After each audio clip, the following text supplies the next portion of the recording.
back on the Bossman show, the new head coach of the USF Dons, Chris Gerlufsen with me. Coach, let's talk to you, man. How's it feel to be the head guy of the Dons, man? Man, it feels great. I appreciate you having me on, and I couldn't be more grateful or excited to just jump 2 feet into this thing and keep this train moving forward. No doubt, coach. And you know what, man? How did it make you feel when the administration kind of tabbed you to be the guy to take over? Coach Gold did a great job.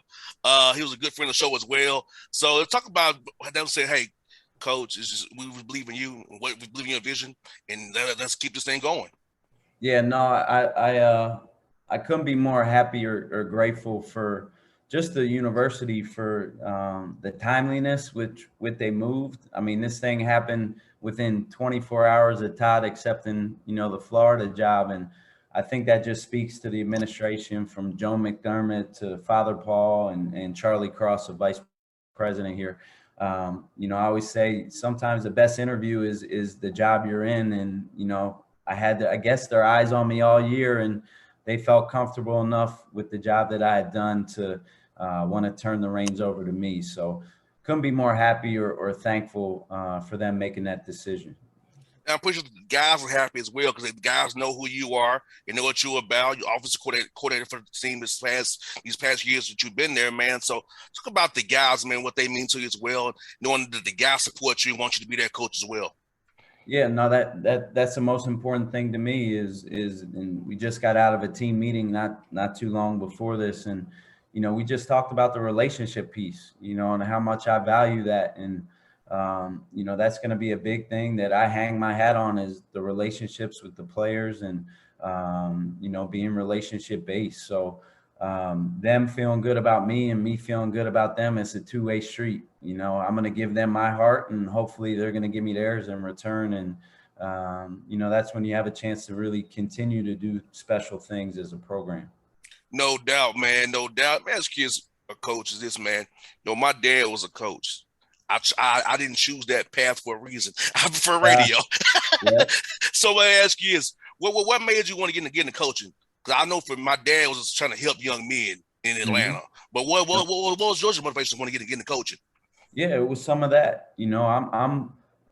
My dad was actually a coach as well. So unfortunately, I wasn't as smart as you. I decided to continue in his path, and it was something that was kind of just in my blood from an early age. Whether it was being in a gym at a college practice when I was 3, 4, 5 years old. I loved everything about it, and I never thought about doing anything else but being around the game and having a chance, as you said, to impact young men and be somebody that they can look up to and just help them go from being a boy to a man. And that's something that I take a great amount of pride in and that I can't wait to continue doing here at USF.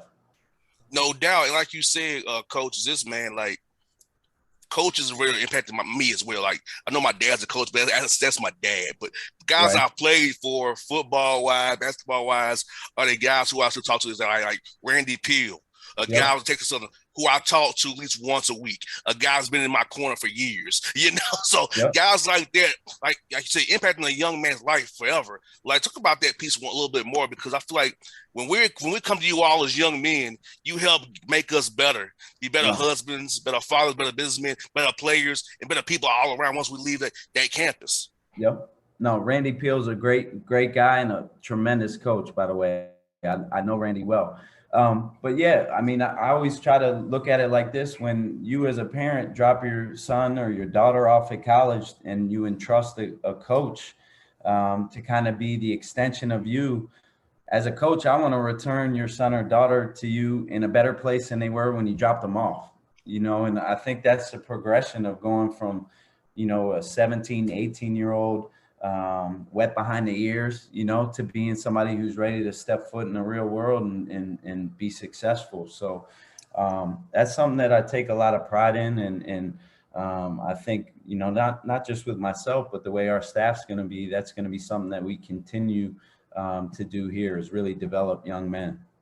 No doubt. And for you, you feel like the time you was in Hawaii, got those those games as the head coach really help you out now going forward because you got a little taste of it in those games you had down in Hawaii with the Rainbow Warriors. Yeah, no doubt. I mean, I feel a lot more at ease, with this transition, knowing that, I did get a chance to basically run a program for a full half season in all capacities, whether it was obviously the in-game coaching, but the practice planning to dealing with alumni and players and recruiting.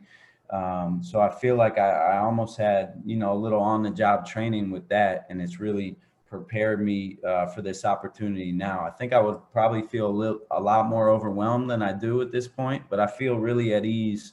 Obviously, a lot of stuff to do, right, and a lot of boxes to check. But I feel really good about the opportunity that I had while I was at Hawaii to do that, and I think it's prepared me for this.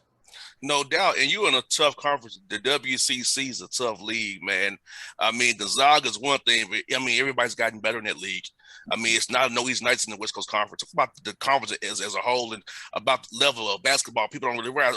That's not here in Atlanta because when you all playing, it's midnight when you all playing. I'm a junkie, so I'm watching you guys. I'm a junkie, but a junkie will be up midnight while watching WCC basketball. Tell us about the league for people who don't realize how tough your league really is, man. No, I mean, I was kind of similar to you. I grew up on the East Coast. I grew up in Philly, and to me, the WCC was just, when it was late at night and you couldn't sleep, it was like the game that you put on, late at night, and you didn't know a whole lot about the conference. And through being here on the West Coast for the last, 7-8 years, whatever it's been, I've been amazed at just where the league has come. This is a league with tremendous coaches from top to bottom, and it's just getting better.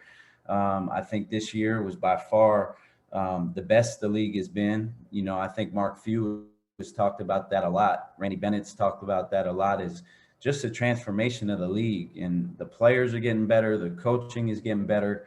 And we have a chance to, perennially be one of the best leagues in the country. And I think you saw that, with us getting three bids this year and almost have 4 with BYU. It could have went either way with them.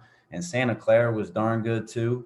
So it's just a league that's continuing to grow. And as a coach, that's what you want. You want to be challenged and play against the best. No doubt. You're in a great state to recruit. Same way Georgia is as well.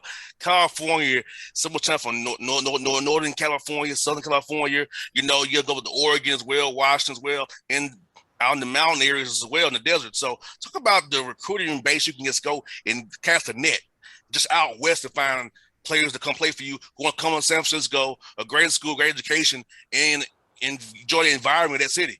Yeah, I mean, you hit it. You can get to a lot of places quick here, and there's a lot of recruiting hotbeds that, we can draw on, that we have drawn upon, and we're going to continue, whether it's the Pacific Northwest or right here in our own backyard in the Bay Area, or whether it's just shooting down to Southern California. And I mean, shoot, there's a million players in LA and the surrounding area down there. So there's a lot of areas we can hit. I think that our staff will have great recruiting ties, whether it's here, whether it's in Texas, which is another great area to recruit. And then internationally too has been really good for USF. So we're going to tap into all our resources, all our ties, and try to attract the best players we can to come here and be a part of something special. Yeah, make sure y'all play in Chase again. I love when y'all play there. I mean, when the Hawks come play the Warriors, I love that arena. The Warriors will be here on Friday night, actually, to play the Hawks. So I don't know what happened, but I hope Clay plays well, but we win. But I love when you play in Chase, man. How fun was that you guys play there this year, where the Golden State Warriors play and show recruits, hey, if you come here, we can take you and play there as well. No, I think that's a good recruiting tool, obviously. Being able to say that we're going to play a game a year in the Warriors home arena against a quality opponent. I mean, that Davidson game, you look back on it now, that really, I think, solidified the fact of us believing that, hey, we got a chance to really be a team that plays in March, and got a really quality win against obviously Bob McKillop is a legend. Have all the respect in the world for him and how he's kind of built his program. But that was kind of a game you look back on now that says, man, it kind of set the table for how our season kind of played out. No doubt, man. Like you said, man, you guys, you guys have always been good out there, man. Winning quality non-conference games on the road, at home, neutral sites. I mean, Todd and you all did a great job building this thing, and I feel like you're set well, and I feel like you got some good to run with. And I'll be cheering you on, brother. You know I will. I'll be cheering you on for sure. No, I appreciate that for sure. And you know, when I get down to Atlanta, we got to link up for sure. No doubt. Now, let me ask you this. Now, did you like the Harden trade for the Sixers? Did you like that trade or not? No, I did. I love the trade. I'm on board with it. I'm a diehard as can be. When you talk about the Sixers or the Eagles, or I'm as diehard as can be when it comes to Philadelphia sports. So who's ever on my team, I'm rocking with. So I'm all about the Harden trade. Hopefully the Sixers can, you know, get their stuff together as we get closer to playoff time. And I'm no home. I'm gonna tell you, you all should have beat us last year. That doesn't make me feel. That doesn't make me feel any better. That doesn't make me feel any better now. But no, that was a good series. You guys obviously had a great run last year. And Trae Young is a problem.